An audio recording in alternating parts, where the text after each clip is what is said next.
On August 12, 1986, two workers were driving in their dump truck near a swampy area in Green Bay's northwestern corner. They happened to drive by and see the body of a female floating in the water about 15 feet from shore. They call it in. About 1 hour previous to this, the family of Lisa Holstead filed a missing persons report. News of the body spread quickly, and the family of Lisa Holstead got word of this. They arrived on scene, and their worst fears were confirmed as the body was identified as Lisa Holstead.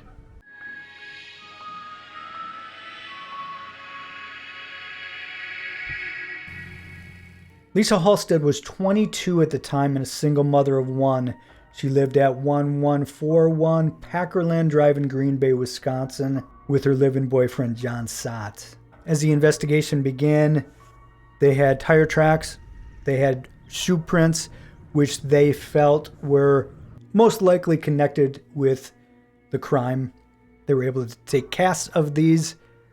Other than that, there wasn't much evidence. When the autopsy results came back, she died of strangulation. She was also sexually assaulted. As the investigation continued, the police learned that Lisa and her boyfriend John were out at Dave's Bar in Green Bay, Wisconsin, which was located on Main Street. They stayed till close and they left. This would have been about 2:30 in the morning. Subsequently, Lisa and her boyfriend got into a heated argument and she left the vehicle right around the intersection of East Mason Avenue and Taylor in Green Bay. This would have been about 2 miles from her apartment. Witnesses did see her walking near that intersection at that time, and that would be the last time she was seen alive by anybody other than the perpetrator of the crime. Now, I can only imagine that the first person they were looking at is the boyfriend, John Sott. But as the investigation continued, they were able to rule him out as a suspect. They had a few suspects, but not a lot to go with. DNA science being what it was in 1986, it was not useful at solving crimes. The case was initially assigned to Green Bay Police Detective Brad Linsmeyer. By all reports, it was worked thoroughly and it was worked well, but there was so little to go with. They spoke with everyone. They tracked down her whole background, and they did a good job as far as I can tell. But as time went on, the case became cold. Now let's fast forward all the way to 1998. At this time, DNA was coming into its own. It was becoming a very useful tool at solving crimes. They sent in DNA found at the crime scene hoping for a match. At this time, they got nothing. So again, back to square one. But to their credit, they kept working and they would not give up. By the sounds of it, years later, they were able to find a family member of a person who they felt was a very strong suspect. They were able to find that this person had submitted DNA to one of the companies who do that sort of thing.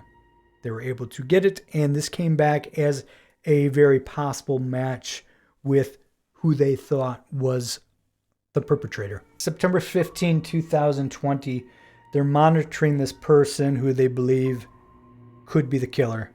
His name is Lou Griffin. He's living at 800 West Park Avenue in Racine, Wisconsin.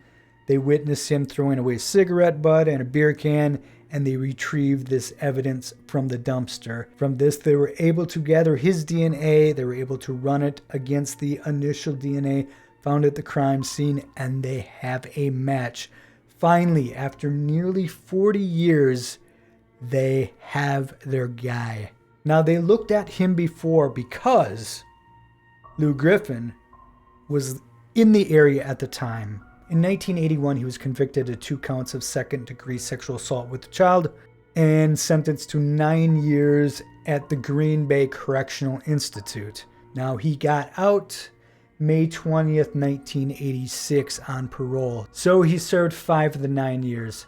On August 28th, 2020, the police arrested Lou Griffin for the crime. He was said to be cooperative at the time and spoke with the police. He first said that he did not know anything about this, did not know her. He said he was drinking that night, high on cocaine, and stopped at a McDonald's and went home. I have no clue how you remember that. I can't remember where I was last week. But anyway, this is what he says.